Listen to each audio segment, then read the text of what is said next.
to everyone for this latest happy hour, a really important one. We're looking and going to be deep diving into issues around shared ownership, and we've got a fantastic programme for you, which will be chaired by Lord Best, and I shall introduce him in a minute.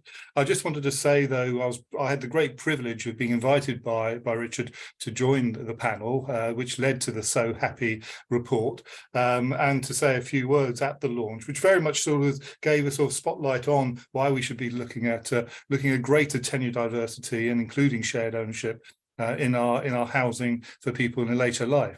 With that in mind, we're also joined by Saffron Housing Association, and for those of you who have missed it, we published a case study on Swallowtail Court yesterday, and really look forward to hearing more about that from Tracy and Estelle.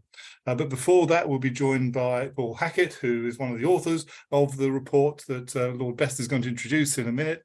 And then two other influential people who gave evidence and also sat on the panel, Dr. Alison Wallace from the University of York and John Galvin, the Chief Exec of EAC, the Elderly Accommodation Council. So without further ado, you don't actually want to hear from me, you actually want to hear from Richard. So Lord Best, over to you.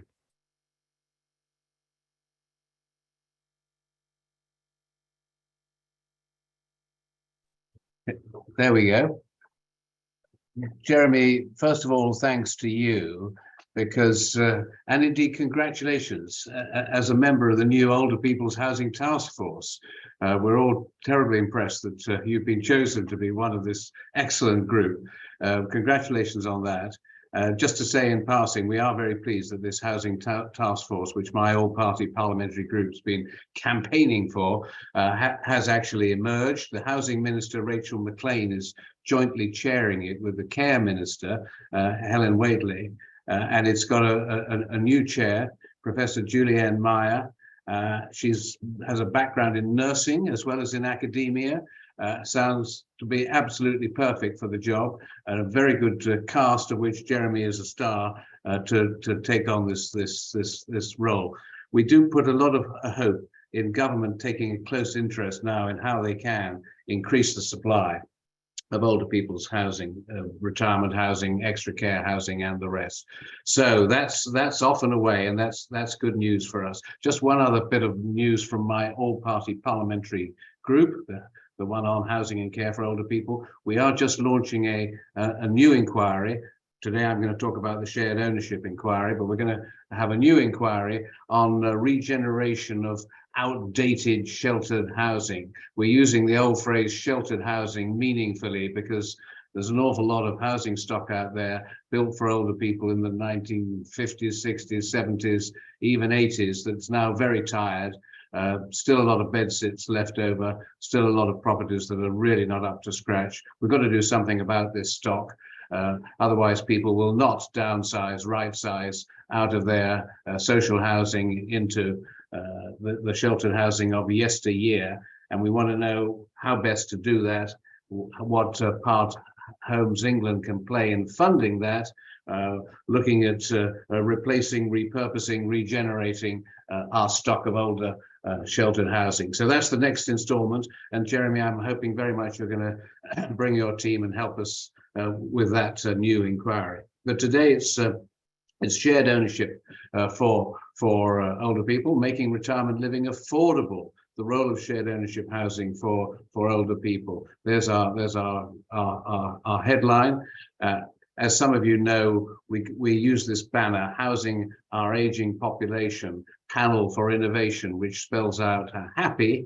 And this report was our So Happy report, Shared Ownership Housing for an Aging Population, Panel for Innovation. And it really, I've been hoping for about 20 years that we get to this tipping point where it becomes the natural thing for everyone to think about downsizing, right sizing in older age, and leaving the property that is now unsuitable, inaccessible, expensive to heat, difficult to maintain, perhaps isolated in the suburbs somewhere. Time to move on, have a really good last 20 years of your life somewhere new. But it has become incredibly difficult to persuade the population of this country that this is a bright idea. And a big reason is that a lot of what is being produced is not affordable to people selling their existing property. 75% of pensioners are homeowners, so home ownership is the big tenure for people who might right size, but the cost of doing so is not affordable to an awful lot of that squeezed middle. There's people in the middle between the affluent and those who are going to be entitled to social housing. I saw the other day that the Federation produced, the National Housing Federation, a report on overcrowding, and it showed that 4.1 million households are experiencing overcrowding. Absolutely incredible. At the same time, roughly the same number, Professor Daniel Dorling at Oxford University showed recently, a bit over 4 million homes are occupied by 1 or 2 people and have 3 or 4 bedrooms. In other words, we have about the same amount of under-occupied housing as we have overcrowded housing. We've got to tilt the balance. We've got to have those incentives, those reasons why people can move from the bigger premises into somewhere more suitable in older age and free up a lot more family housing that is so desperately needed. So that's what we were all about. And I think we did conclude that there were huge opportunities here. Shared ownership could be the way of opening the door to much larger numbers of people who could take advantage of the chance to move to somewhere more suitable for older age, banning loneliness, producing low fuel bills and all of the rest, saving the NHS and social care budgets big time. Such an important social issue, and could shared ownership really make a huge difference? I think we did conclude that the potential was really enormous, but we found a couple of reasons why we should be a little bit more hesitant. One was really about the affordability. It's not that cheap to pay the half or whatever of the cost yourself, out of your pension, out of your rather meager retirement income. And shared ownership is not going to reach down market unless it has an element of subsidy in it. And we found that the Homes England grant structure for what they call OPSO, older people's shared ownership, was a bit upside down. If you could afford 75% of the cost of a new home, you were let off. You are indeed, this is the scheme, you are let off paying any rent on the remaining 25%. But if you're not quite so affluent and you can't sell your house for 75% of the cost of a new one, you can only get, say, 50% of the cost of what you need, then you pay a full 50% rent based indexed and based on perhaps over 3% return on that portion that you are not buying but renting. And that can be very expensive. We said this is an upside down system where the most affluent homeowner moving into shared ownership gets the biggest benefit, the 25% discount, not having to pay any rent on the last 25% if they buy 75%. We said we want a flat 25% across the piece. So wherever you come in, as a buyer at 25%, as a buyer at 50%, as a buyer at 75%, always you'd have the same 25% off. This will be much simpler, much easier to operate, provide the incentive, get that tipping point going and getting people moving by making this option more genuinely affordable. The other thing we were a bit worried about was the consumer protection. Some of the for-profit organizations that are engaged in this work are coming up with some bright ideas for making some serious money, which doesn't look too fair to the consumer, to the buyer, to the shared owner. We heard a lot about exit fees, quite high exit fees when you die or leave to go into a residential care home. You may not get as much for the properties you expected, and you may be paying a large fee on the way out, or your heirs and successors may be, on top of a selling fee, on top of an accumulated cost of your service charge, while after you depart and before the property is sold, that can mount up. We heard of a case where the amount that the person received on leaving, or rather their heirs and successors, when they came to cash in and sell the property, was only half of what they'd paid in the first place, not least because an enormous amount went in fees to the organization behind that scheme. And then we heard about the extraordinary staircasing fees. If you started off at 50% and you wanted to increase your share over time to 75%, say, then every 10% that you jumped up, there would be a charge in one of these schemes, a hefty charge for the privilege of staircasing.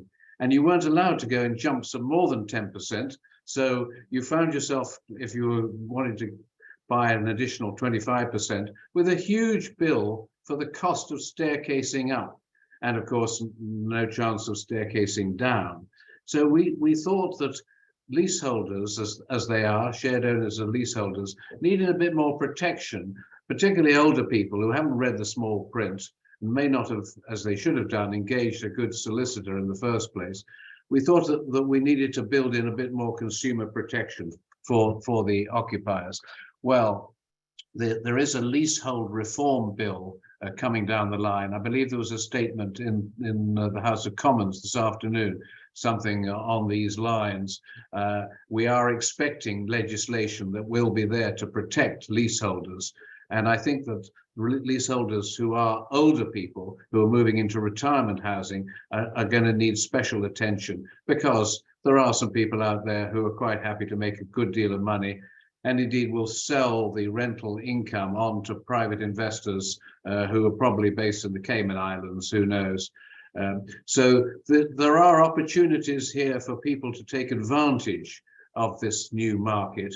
And I think before everyone loses faith in the whole idea, we need to nip this in the bud, and maybe this leasehold reform bill will be a chance to do that.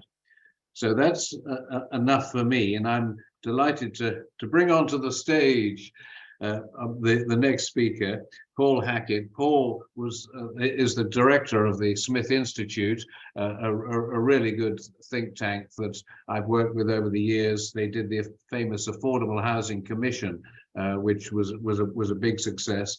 Paul, you're a co-author of the Shared Ownership Report. Fill in a bit more detail after my intro, please. Oh, thanks, Richard. Very good as always. You set out the two big challenges around affordability and the grant issue and consumer protection, staircasing and leasehold reform. I mean, they did occupy quite a lot of our time, didn't they, on the inquiry panel's discussions, but there were other issues. So I think I'll just quickly whiz through, if that's okay, Richard, some of the other issues and recommendations that the inquiry, so HAPPI inquiry panel made. I mean, just from my point of view, I think it's worth saying at the beginning, worth emphasising really, as Richard talked about the huge opportunities and mentioned the sort of squeezed middle of homeowners for downsizing. I think Savills put a number on that, Richard, didn't he? About half a million, I think it was a huge number. So potential is enormous. I think it's worth emphasising that the option of older people's shared ownership, I think struck me anyway, not just meets a housing need for a lot of these people, but it also provides an important healthcare benefit. And I think that's really it's people buying a home plus a community, but critically access to care and support. And that came across with some of the evidence sessions we had with buyers. And that's a major USP of the UPSO schemes, of course. And we found it was generally, though, I think it's fair to say, Richard, undervalued and understated. And we would hope that the government's new Older People's Housing Task Force will pick up on this. And it's cross-departmental, so this is a great opportunity to focus on the housing and health agenda for older people. Not least because, as we mentioned in the report, the potential savings that these schemes can offer the NHS and care services. So hopefully they'll attract political attention from across all the political parties. A couple of just issues that were raised in the report, and it's on the link there for people if they want to take it, download it. Part of the problem, as Sylvester said about regulation, consumer protection, part of the problem is the lack of awareness as well, and the poor understanding of the different options and products. I mean, the inquiry, I think members recognise that the misconceptions, perhaps, and confusion out there amongst potential buyers isn't just particular to older people's shared ownership. It seems to be an issue across the shared ownership sector, but there does seem to be much more of a concern around old people's shared ownership and awareness. It was often referred to in the evidence that we looked at. The schemes often seemed, showing products that were complicated, and the guidance, I think, in many cases, sort of, and advice fell short. Also, I think we touched on the fact there was a lack of knowledge and expertise about OPSO and others, other people's shared ownership schemes across the whole sector, and that needed to be looked at. I mean, that's not going to be something, of course, that you can fix, put right straight away, but it's fair to say the inquiry was mindful that the scheme's still evolving, but more needs to be done in that department. I think we also mentioned that HousingLIN had a role to play in this, as well as the sector's other participants, players, estate agents, solicitors, a sort of subtle call to up their game to improve people's general understanding of what they're buying into, and to ensure that buyers are getting the best advice possible. Don't feel that was quite the case at the moment. Another thing that came up, which I thought was worth highlighting, a higher profile and greater visibility. We feel if that was there, could make a big difference over time, particularly in regard to what we were calling the underserved markets, such as for older people from ethnic minorities and from the LGBTQ plus community. There's a lot of innovation in these markets. I think it's interesting. The panel was particularly impressed, I think it's fair to say, with the retirement shared ownership scheme that Tonic Housing were offering in London. This is a sort of GLA-backed scheme on Albert Embankment, which is well worth looking at if you've got the time. So one of the key recommendations in that respect to the report was that the government and the housing agencies and providers could perhaps do more to help develop this sort of specialised shared ownership housing option. Mention was made during the inquiry about the growth in new markets, that it couldn't be entirely funded through housing associations and the public purse, and that scaling up the sector and grasping the opportunities that seem to be there and making it commercially viable would depend on getting a lot more private capital in, and that would, we expect, attract a range of new for-profit providers. But as Lord Best has said and emphasised, trust in the system, is critical, and the consumer protection bar needs to be set a little bit higher and maintained at a higher level. So the panel picked up on that and was calling for a lot more collaboration between public and private providers, and recommended that the associations like the Association of Retirement Community Operators and the Retirement Housing Group work together on the reforms that are needed. Just a couple of other quick things.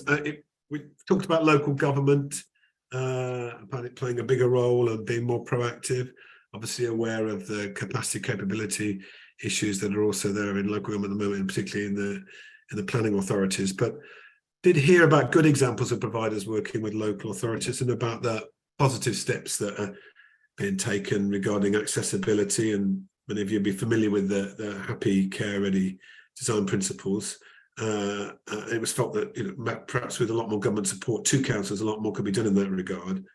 It was also said as well that the government could require local planning authorities to put a greater emphasis on housing needs assessments for older people in general, and more clearly define the different types of older people's housing need in local plans, including, of course, the option of shared ownership.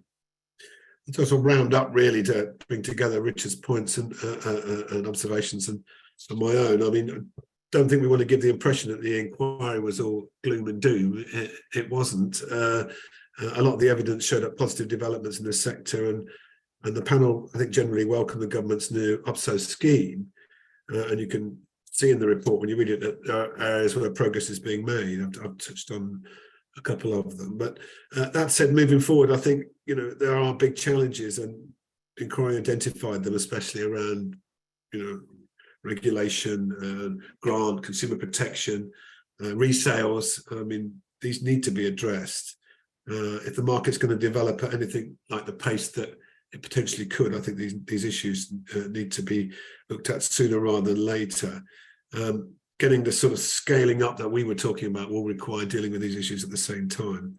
So I think my final point, I think, to say is that the demand is potentially there, and getting it right. And I think a message into government as well as to the sector, getting it right, not just for the growing cohort of retired squeeze middle homeowners, but also for the benefit of our public services. There's a win-win in here, and I think the report has highlighted that, and I think there's opportunities to take forward the reforms that we put out. So, and I enjoyed doing the work, by the way, and thanks to everybody that was involved in it. Very much a team effort. Yeah, thank you, Richard. Cheers. Many thanks, Paul. Yeah, and Housing 21, I should have mentioned, was our sponsor, and they, as a really big player in this field, and now about half of everything they're doing is now shared ownership. As they lead the way in so many respects, you know, I think watch them and see how they're doing. Important stuff. Now we move on. I'm really interested in this next part of our program. Saffron Housing Association has been doing some really interesting stuff. Tracy Harris is the Independent Community Living Plus liaison officer there, and Tracy is joined by Estelle Corner from their solicitors, House Percival. Really want to hear about this Swallowtail Place scheme, please. Over to you, Tracy and Estelle. Thank you. I'll start off by an introduction, and then Estelle and I are a bit of a double act. So Estelle will be coming in the middle of my presentation. Can you move on to the next slide, please, Sally? So I'm just going to talk a bit about my role, the background to the project, and then, you know, our older person shared ownership scheme. Next slide, please, Sally. Thank you. So my role at Saffron, I've been there for almost 9 years. I've been around in housing for as long as I can remember, but specialising in older person services and accommodation for the past 20 years. I work in the development team, but come from a housing management background. So I sort of work between the two teams, because as we all know, development are one end of the spectrum and housing management are the other. So I'm that person in between that liaises about the services provided, the layout of the scheme, the communal facilities, things like door entry and call systems. I also, because Saffron don't provide care themselves, I've also in partnership with Norse Care, I deal with the contract there as well. Can you move on to the next one? So we've had various different events promoting the scheme throughout the whole process. Can you just move on? Sorry, Sally. Thank you. And next one. So the scheme Swallowtail Place was previously a care home owned by Norfolk County Council. It became not fit for purpose and stood derelict for quite some time. It was only held 34 rooms, and it was mainly used for respite care. So in September 2020, the council approached us about a partnership venture to look at, we call them independent living schemes. The scheme itself is based between Great Yarmouth and Acle and Norwich. So it sits in a really an area that is linked by buses, trains to the major towns and cities. We worked in partnership with Norfolk County Council and Homes England and decided that we would demolish and rebuild the site. It was completed in November last year, and it's a development of 58 apartments for people over 55, 41 of which are affordable rents and 17 made up of shared ownerships. And I'm just going to hand you over to Estelle, who will talk about OPSO and the process. Thanks, Tracy. So I'm Estelle Corner. I'm head of the social housing team at House Percival, and I've acted for Saffron on this scheme from the land acquisition through the site setup, and then my team dealt with the OPSO sales. So this was Saffron's first venture into older people's shared ownership, and Saffron adopted an early approach to advertising. using CGIs to promote the potential of the scheme and the individual apartments. I believe the picture that's up on the screen at the moment is a CGI, but it looks so much identical to how it was when it was built, isn't it, Tracy? They were absolutely fantastic CGIs. So Saffron's kind of view on this was they recognised it might be a bit slower to sell OPSO than traditional shared ownership, as the client base may not be looking for this kind of property online. And they recognised that the conversations with people about downsizing or needing care were going to be difficult conversations and might take some time to kind of get to that point of moving.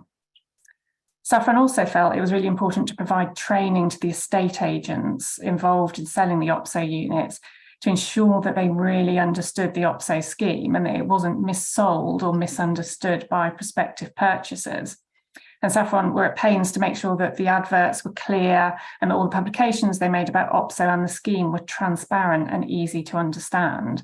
And I have to say that they did a fantastic job on this, because when we came to the legal work, we had very, very few inquiries about OPSO itself. And that contrasts very much with other schemes I've worked on, where people haven't really understood what they were getting into.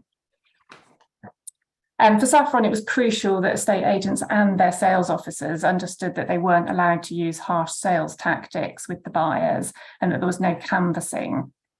Saffron didn't want to make buyers feel that they were being intimidated or forced into any sales.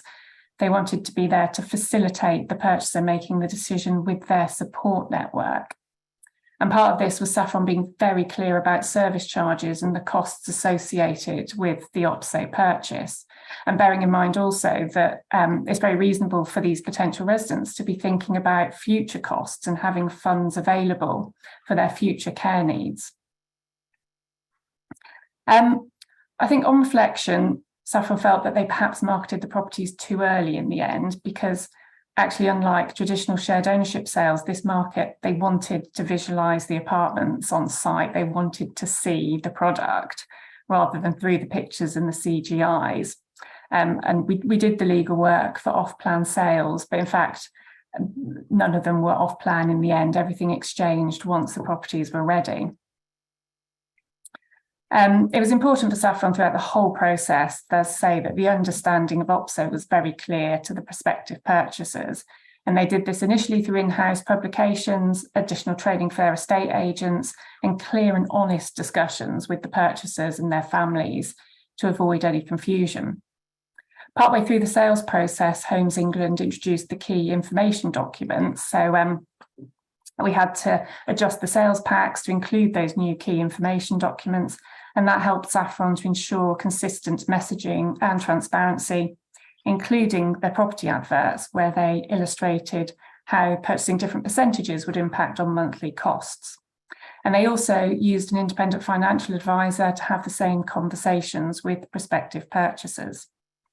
The key information documents also provided detail on the likely trajectory of service charge and repair costs, along with giving upfront information about staircasing and resales admin fees.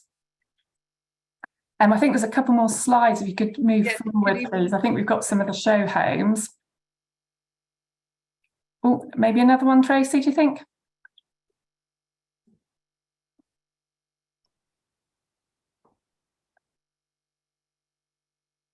Oh, there's one of your ladies in one of the homes. It's one of my ladies I'm going to talk about in a little while.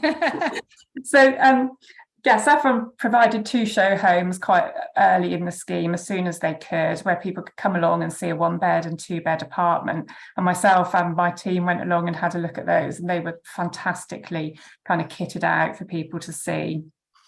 And Saffron had a variety of promotional events, inviting the local community of Acle and key stakeholders along to the site to provide a full understanding of the scheme and how OPSO would assist those people over 55 with current care needs or those anticipating future care needs, to understand what the scheme could have for them.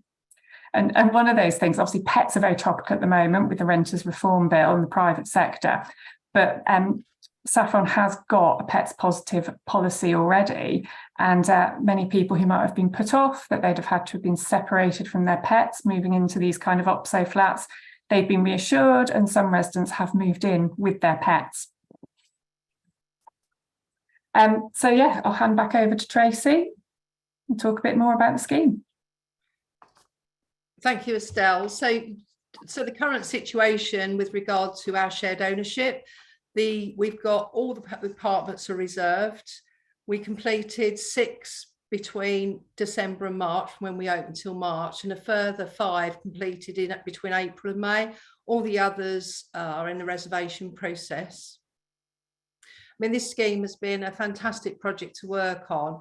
We've received so much positive feedback from residents and families, and seeing Swallowtail Place come to fruition has been absolutely rewarding.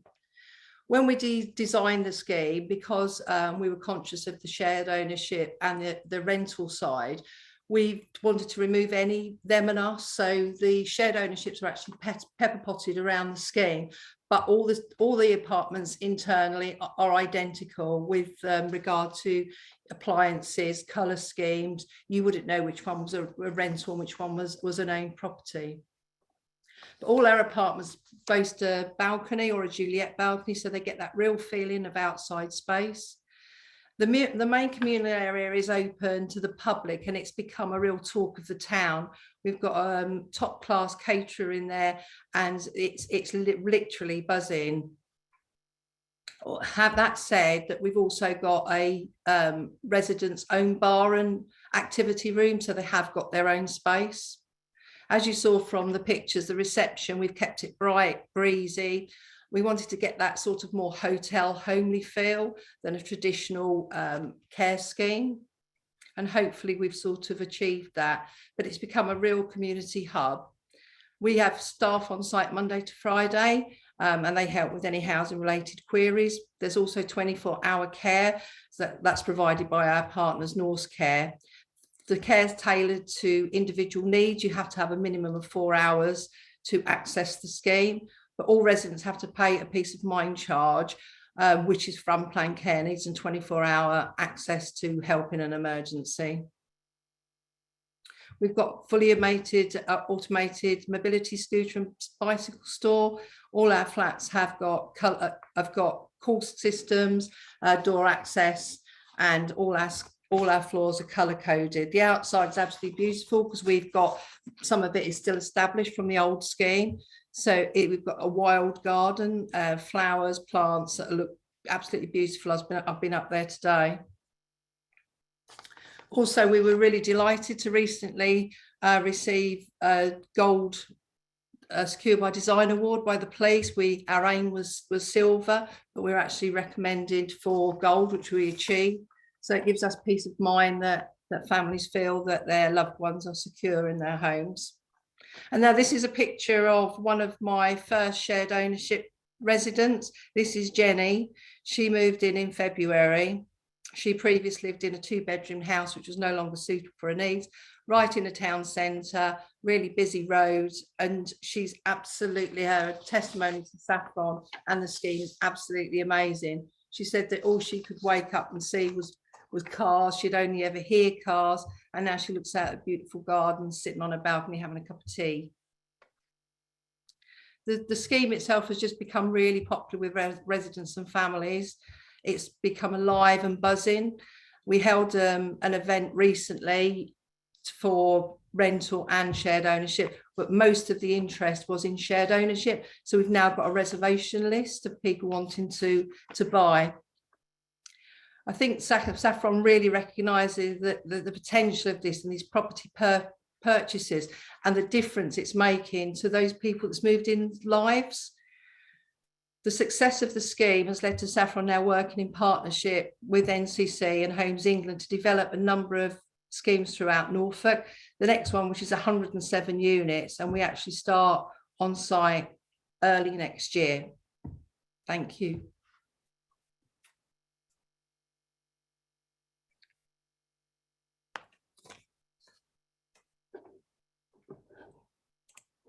Oh, sorry, Richard.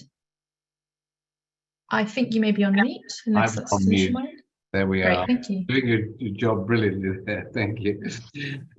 So that was really helpful. Thank you very much, Tracy and Estelle. I picked up one or two really important points. I thought Estelle making the point that you've got to be absolutely clear with older people exactly what they're taking on. Really lengthy discussion as needed. An independent financial advisor on hand to help. Look at the costs. Can people really afford it? Don't take on more than, bite off more than you can chew. You think of your future care needs and how costs may rise. That lesson can't be emphasized too much. Really interested.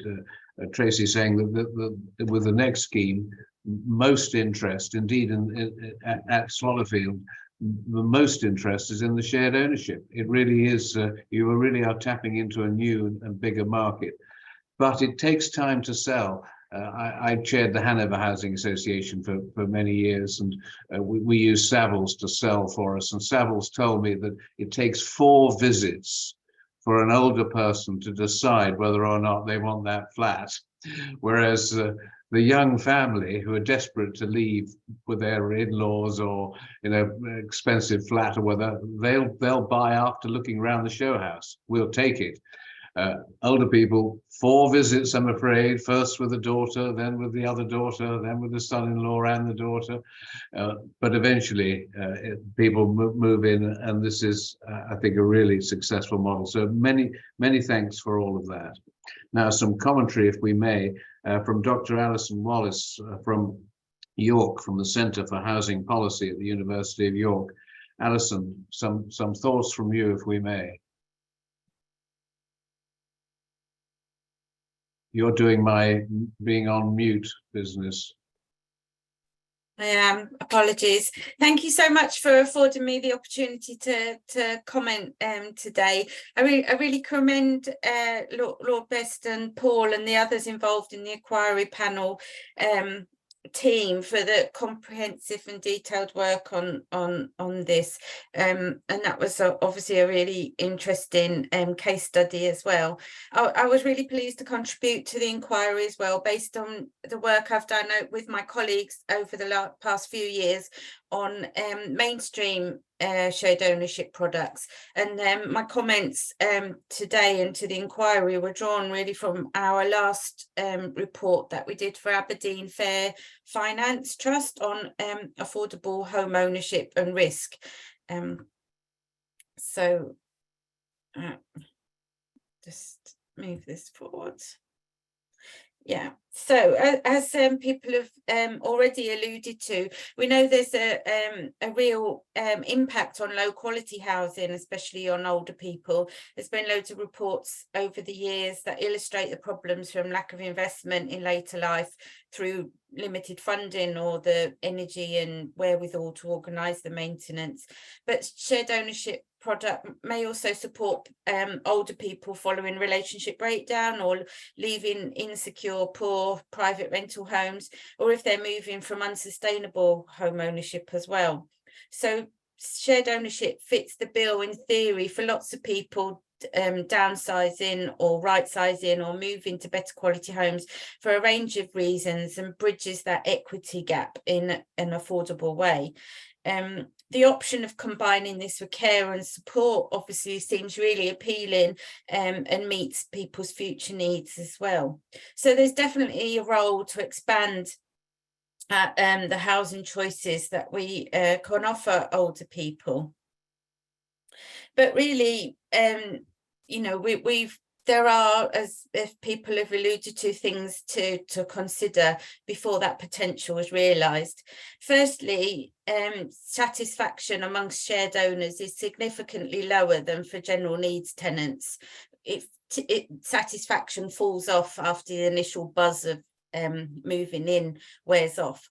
We all know this, but recently Housemark did some preliminary analysis of the new satisfaction measures in the sector, and there was like 57%, I think it was, of shared owners were satisfied overall with their home, compared to 79% of general needs tenants.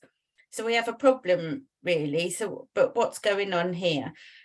We know that there's persistent disquiet about the repairs imbalance in the shared ownership model. You have 100% responsibility for repairs, even if you only own 25% of the property. And the new model lease does little to change this, especially over the long term, once these leases are circulating in the market. We know people are really frustrated as well that not all of them have realised their dream of buying a home 100%, as wages have failed to keep up with inflation. But I think that issue we could probably park when we think about older people's ambitions. But there are other things that raise concerns. And again, I wanted to emphasise the issue of the information that are provided to shared owners and the understanding that they have of the product, because it is a complex product. Shared ownership rules are overlaid over a lease. And until last week with the Renters Reform Bill, until that's enacted, there's also an assured tenancy in the mix as well that causes some serious flaws and fractures in the security for shared owners. And some flats also have some unclear ownership structures. But several studies have found that conveyancers aren't necessarily unpicking the intricacies for buyers, and information from housing associations can often be dominated by marketing material rather than sober analysis of the product, who it works for, in what situations it works best, for example. But our recent analysis of Financial Conduct Authority survey data shows that shared owners consider themselves to be less financially knowledgeable, less savvy, less financially confident than other mortgagors. Shared owners also have more indicators that puts them at risk of financial harm. They're less financially resilient due to more debt and lower savings than other mortgagors, even of the same age or income. So explaining a complex product to buyers and possibly their families is critical, as the case study showed. So shared ownership as well is entwined with the problems of the leasehold tenure. We have 100% of shared owners are leaseholders compared to something like 7 or 11% in the wider market. So we can't separate the two issues, which is often tempting in these discussions. The new model leases have overcome many of the problems in terms of the length of the leases, doing away with problems of short leases, marriage values, and all the rest, extension fees. But and as I said, hopefully, if the tenant reform bill does really do away with the assured tenancy element of the leases, that will be a win. But we have management issues that remain. So shared owners have perennial complaints about service charges, about the apportionment of those charges, account transparency, and that they complain that often these increases can rise substantially over time, especially for apartments. So people complain about the housing association practices, but these problems with management agents also abound, and often because it's an unregulated sector. The Ombudsman comments on the problems housing associations have in challenging agents and insurers who have opaque practices. So we need to get this right as well. We need to determine best practice in this space and adopt effective charters and press the government for regulation in this space. Another key concern that we found in our study was about the affordability, because we know shared owners pay more for their borrowing. Or again, this is probably less of an issue for older people shared ownership who may not even have mortgages. But the rental element is a concern on its own. The rent is raised annually, but it uses an outdated higher measure of inflation and adds an unnecessary premium of 0.5% or more annually, meaning monthly costs can meet those of open market buyers over the long term. The lease documents are silent on the long-term costs. They don't provide projections of the rent and service charges. And older people are often on fixed incomes. So we'd have to make sure that their pensions are similarly indexed to maintain the initial affordability over the long term. We also found that outside London and the South East, the proportion of shared owners paying high housing cost to incomes was almost double that of among other open market home buyers. So we have to review how we assess affordability for this affordable product. Lastly, I think the point is that we need to avoid the current imbalance in the risk and reward between providers and shared owners to increase confidence and increase demand in the sector and underpin these new OPSO models. I fear what makes the product attractive for providers and institutional investors are precisely the things that upset current purchasers. We have to ensure that the new products are orientated to positive consumer outcomes and not just significant income streams for providers.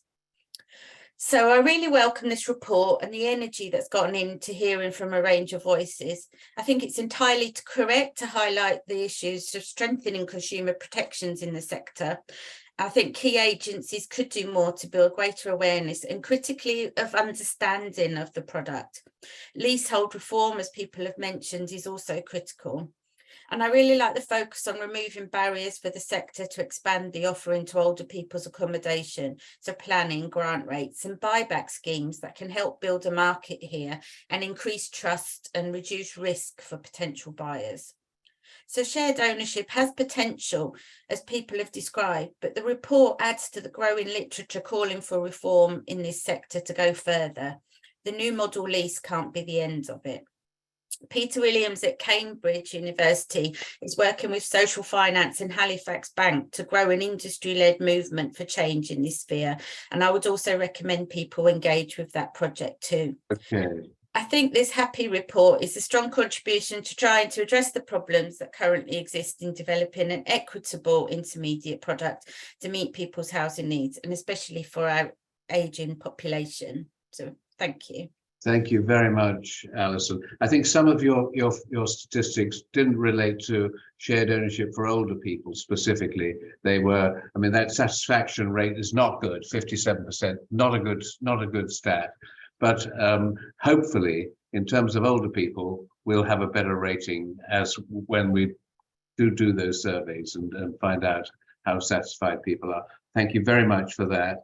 And we move on to our final speaker, John Galvin. John runs the Elderly Accommodation Council, was on the shared ownership for older people panel, and indeed is a shared owner himself. So John, final word from you, if we may. Thanks very much, Richard. And yeah, I was well aware that I was invited to the meeting today because of that credential, not because of my work with the AC, but because I'm one of those guinea pigs, one of those few people, I think, buying into the shared ownership for older people model. We skip to the next slide, Sally. Yep. That's the credentials about EAC to take away. But as I say, I'm going to talk more personally today. This is the picture that my partner and I, my partner Alex and I, have lived in London for 50-ish years each. By choice, both came from elsewhere. And most of the time we've lived in privately rented property, and mostly the same one. A third and fourth floor flat above a shop in a high street in central London, which was great while it lasted, but we always knew that it was going to come to an end one day. The landlords had a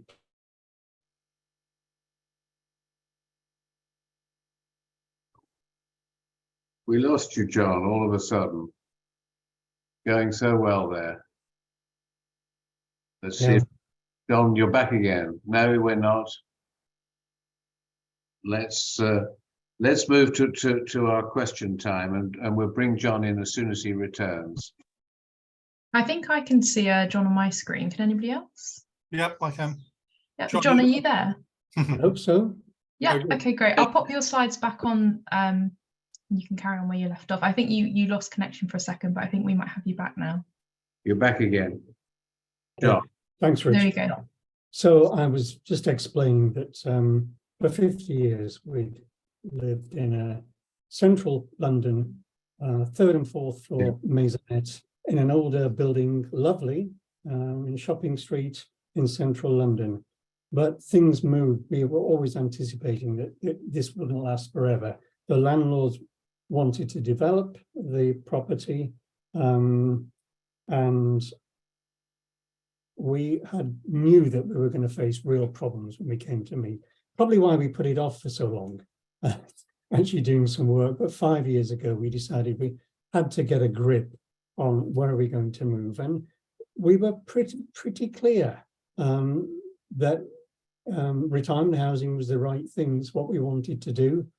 We were also clear, though, that we were going to struggle in central London because of the high costs. We had some savings, but we knew that we struggled to afford to buy a property in any.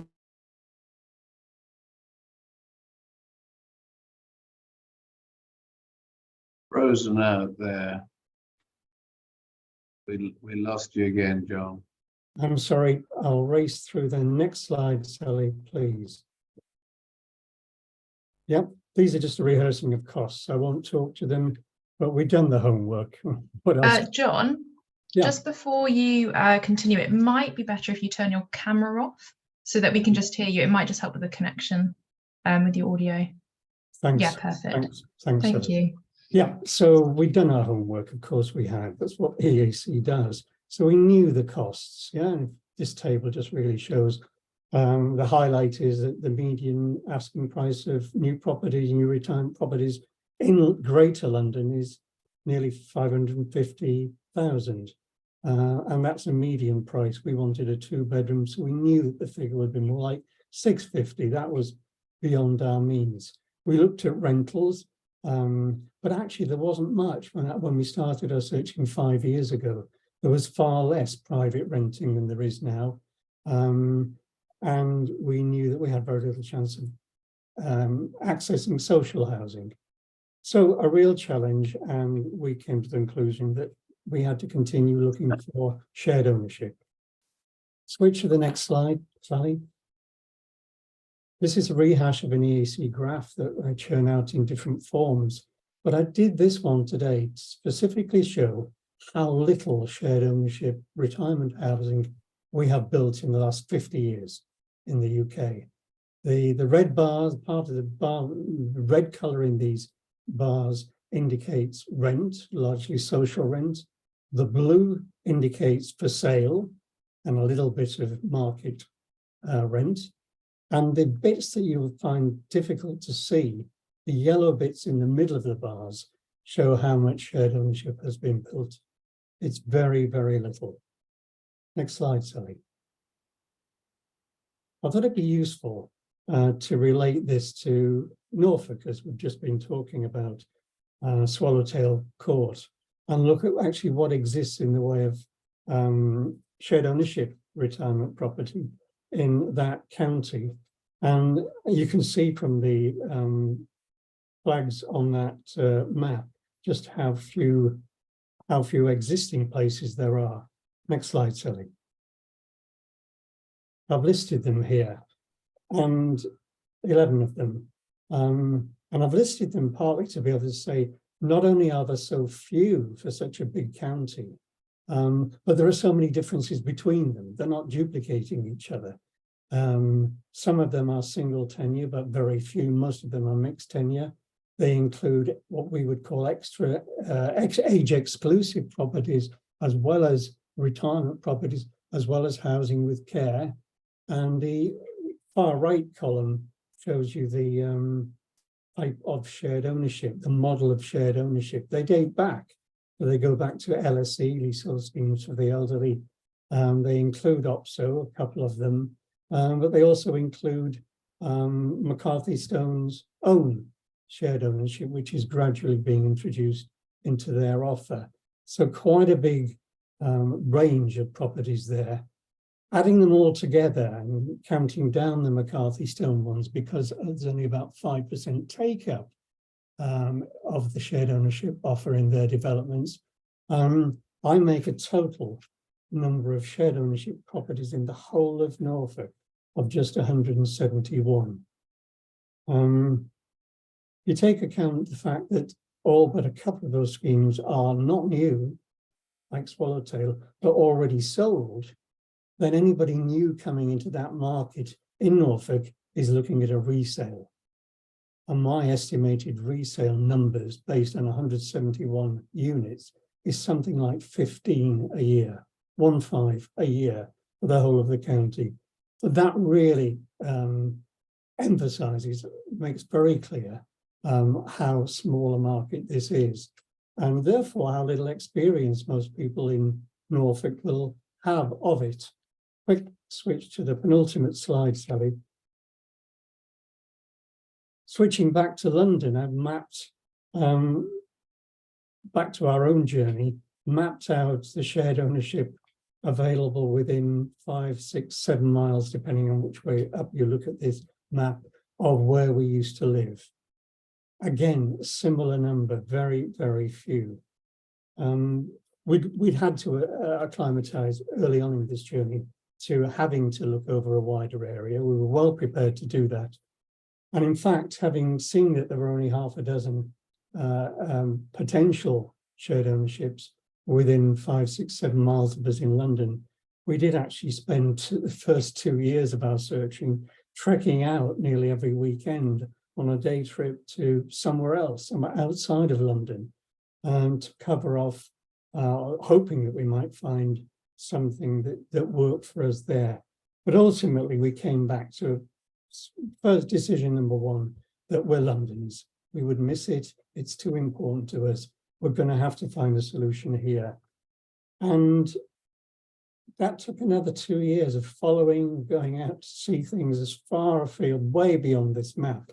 But the story ends well. Last slide, please, Sally. Story ends well. Belmont Place, Acle, Christopher Boone's Court. This is an interesting scheme that we came across just as it was launched, or the shared ownership offer was launched. Very interesting because it's a PRP design, it's a beauty. It was originally conceived as an extra care, and it's got quite a lot of the space standards that extra care would have, but it had been downgraded en route. It was a joint effort between a housing association, one housing group, and an alms house charity, Merchant Tailors. So the picture, the intention was that of 64 flats, 32 would be for shared ownership for Londoners. And that gave us a look in, not just for people from the borough of Lewisham, but for Londoners. And 32 would go to the almshouse residents who were being asked to move from just round the corner for a redevelopment project. It's worked absolutely beautifully for us. It might have been fluke, but we've both got nothing but praise for the building. Most of the time, nothing but praise for the way it's managed, and a lot of praise for our neighbours who've we've each made each other welcome. We're all newcomers, and it's going great.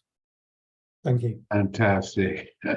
A happy ending of that saga. Thank you very much indeed, John. That was great. Well, we've got 15 minutes, if we may now, everybody, for questions and comments on what you've heard so far. Sally, are you going to moderate this, picking up on what people have sent into the chat box?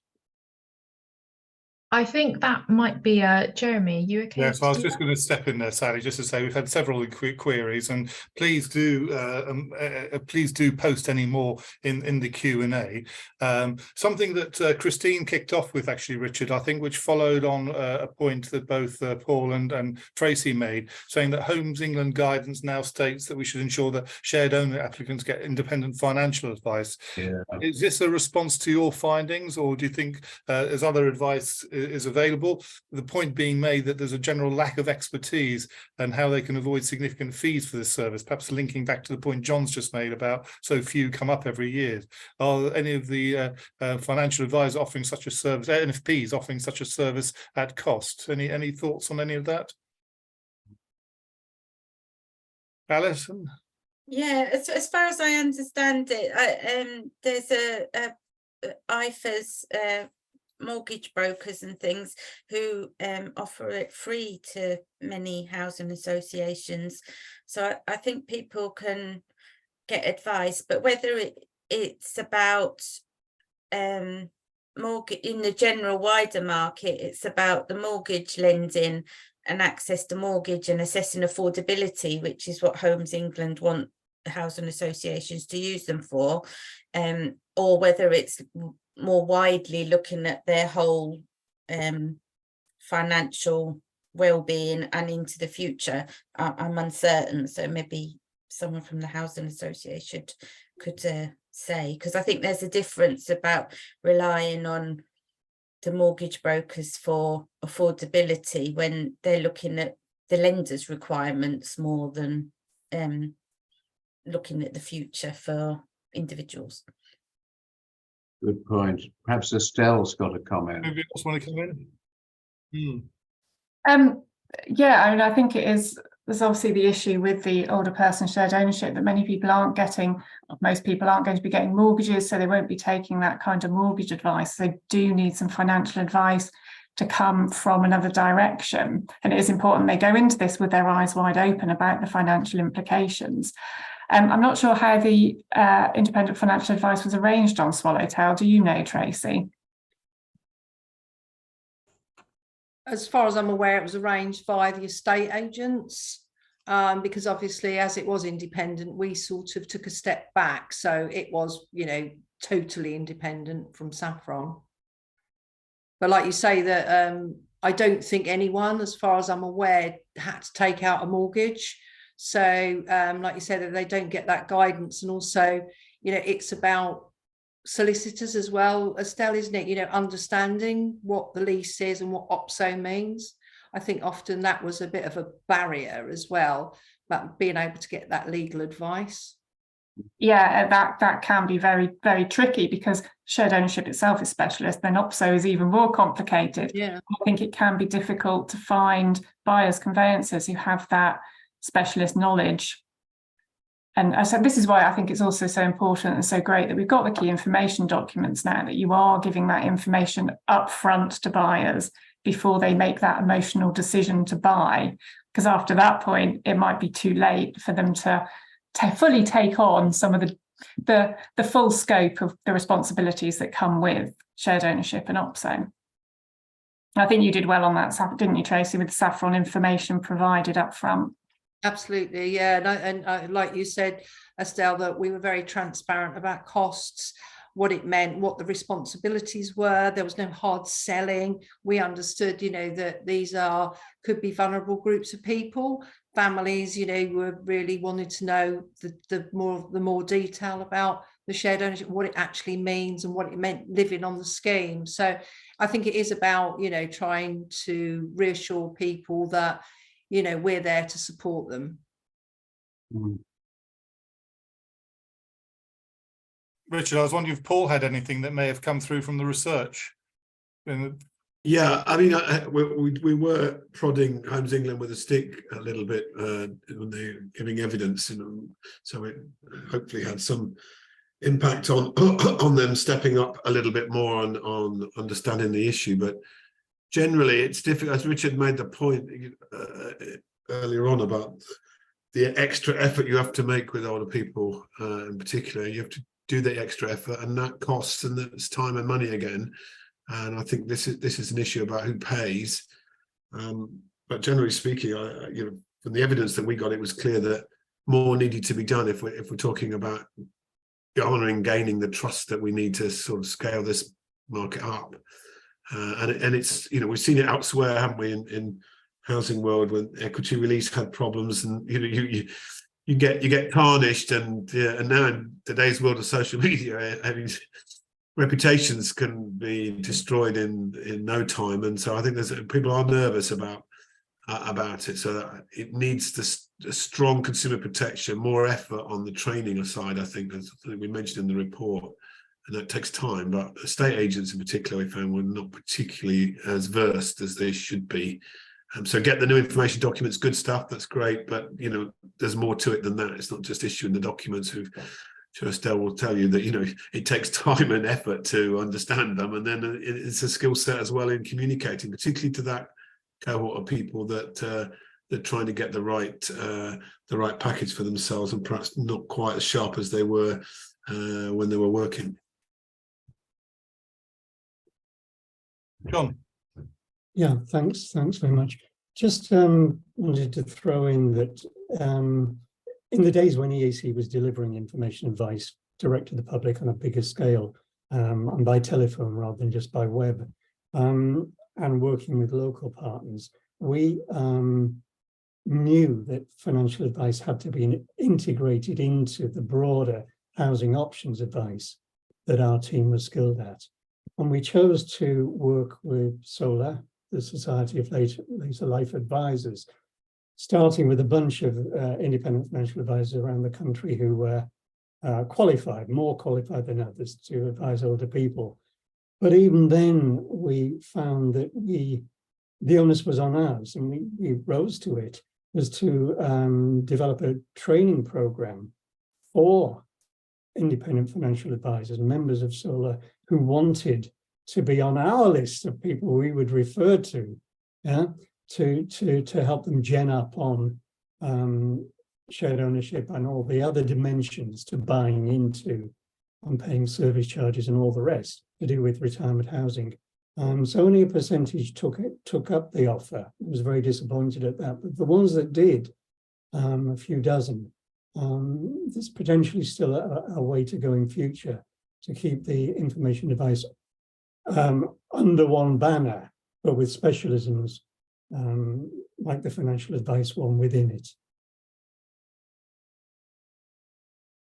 Richard, there are a couple of other questions. Do you want me to quickly go through those? Yeah, please. Yeah, Tracy was talking earlier, and I'm just conscious Darren asked what reasons did the lady give for why shared ownership was appropriate to her circumstances? Is there any other background information that you can share with on that?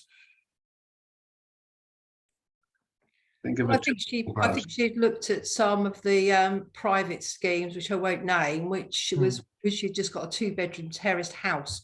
They were way out of her price bracket. She couldn't see where, with the money that she got from her house, she would be able to go to get suitable accommodation. So it went on. She was one of the first ladies I saw because she'd got a dog, and I went round to talk to her about her new pet policy. And I think that it was just I think she described it as a way out for her, because she could only see like as going into rented, and she thought, well, she won't get anything with any housing associations because she's already got her own property. So to her, she felt like, I think it was just like a godsend to her. Oh, thanks for that. And Bob asked a question, Richard, about a housing association he's heard about who's decided to sort of take it out of their business model. And he was wondering, is it rare? Because his own experience of I think, tonic housing, which Paul referred to, is that actually the demand is increasing substantially. Yeah. I think if you look at the people that really understand this field, and we're down to rather a small number after things like Hanover merging with Anchor, but both Housing 21 and Anchor Hanover, just called Anchor now, they are going big time for shared ownership, and they know what their business models work and don't work. So I think we can take a lead from people who understand these things in depth. For the general family provider, times, housing associations are going through a very difficult patch. And I'm not surprised that people think this is something complicated. This is a step too far. We've got building safety, we've got decarbonisation, we've got our own stock that needs a lot of money spent on it. It's a step too far to get into shared ownership. But I think it's well worth people exploring that in more detail, even if that looks a bit complicated. Yes, I was struck by Janet's comment as chat saying about this creating greater scale. And I think Tracy from Extra Care Travel Trust gives an example of a scheme in Stoke Gifford, which is just outside Bristol, where I think just under a half of all the units are shared ownership. So the organisation like Extra Care Travel Trust have been developing a shared ownership as well. Right. Yeah. They know what they're doing. They do. Cecilia goes back to something around, we talked about sort of customer protection, and she draws attention to the Association of Retirement Housing Managers Code of Practice. Are there other codes? And I'm just wondering whether Estelle has any other examples of things like the ARCO Leasehold Plus model and things like that. Are there, from a sort of more legal and technical point of view, are there relevant codes and practices as well available out there? It's not an area I'm particularly familiar with, but I know that there are lots of different codes around there to do with service charges as well as the specialist retirement housing. My kind of fear about all these codes is that, is there a risk of confusing and over-regulating? I absolutely hear that there needs to be some regulation, but I think perhaps it's something that might need to be streamlined to make sure that we're not putting providers off from entering into the market by making it seem even more complicated than it already is. And I don't know if anybody on the panel has a view about how we do go about addressing this problem that has been raised about reputation and the private sector and regulating. How best do we regulate that? Well, I chaired a thing called ROPA, the Regulation of Property Agents Working Group for the government. And we concluded that regulation would be a very good thing for property. Property agents are estate agents, they're letting agents in the private rented sector, and they're managing agents when it comes to leasehold. And at the moment, you don't need any qualifications. Anyone can call themselves a managing agent, start tomorrow. They don't need to sign up to a code of conduct at all. So I think, although we mustn't over-regulate, we're not regulating really enough as it is, and government needs to step in. We recommended the creation of a regulator. As for financial services, take out a pension scheme, and financial services are all over you. There's loads of regulation for a pension scheme, but do a property transaction worth tens of thousands, possibly hundreds of thousands, and at the moment you're on your own. So we thought regulation of the full spectrum of property agents. I'm going to have a go with the renters reform as far as private rented sector. I'm going to have a go with the leasehold reform as far as leasehold people are needed. We need some regulation out there. Yeah. Well, Richard, I think we're glad that you're in the house for that. Look, the two final points I've just noticed, and I think John has answered or commented on Hope's point around access to independent advice. The other one has come from Philip, which is around pricing and affordability. Alison, I was just wondering whether you had any thoughts on that, about how much does the resident on average release in terms of equity from their original home? Does any of your research pick up on that, or perhaps Paul might have done? I'm afraid you're muted. Apologies. No, I'm not sure of in terms of equity release in the standard model. Of course, one of the issues that we did look at was in price risks in our study in the mainstream shared ownership market, and actually the market for flats has been so depressed recently since Grenfell and the problems of leasehold and things that the prices have actually flatlined in comparison to the wider market, obviously making it harder for flat owners to move on, but also that if they had expectations of equity gains, they might not have been there. But I mean, they do, their cushion, shared ownership does cushion from a price fall because you share in the equity gains as well as losses. So that is a good part of the model, but you could be paying in the long term a lot for little equity gain. But you would get your equity back in proportion, but I don't know about homeowners who've moved into shared ownership, how much they've released. Previous studies we've looked at, people have included people who'd had bought because they were struggling with affordable, you know, the sustainability of their mortgage payments and things in later life, that I fear this is going to be a growing concern as we have longer and longer mortgage terms. So, you know, they may not have released loads of equity, but they've been able to, it's been sufficient for a shared ownership deposit and then just to pay the rent.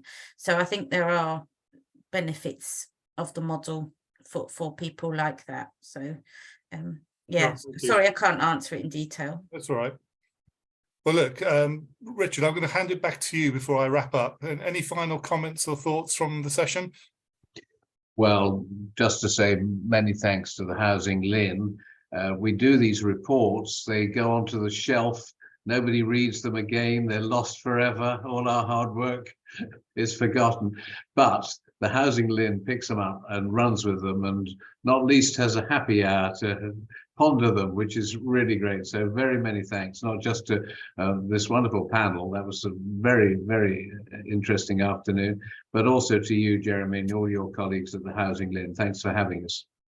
Well, Richard, thanks very much for chairing this afternoon. And for those of you who may have only joined the, perhaps we should call it So Happy panel, the So Happy hours in future. But we run by and large every Tuesday a happy hour session. And if this is your first one, please do join us and register for future ones.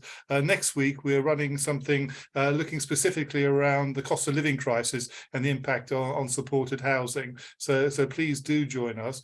It only leaves me to thank each of you for presenting really stimulating contributions from all of you. Can I thank Sally for organising and helping behind the scenes? And I wish you all a very happy evening, and I hope you might have your own happy hour wherever you live, and I'll catch up with you soon. Thanks a lot. Bye. Thank you.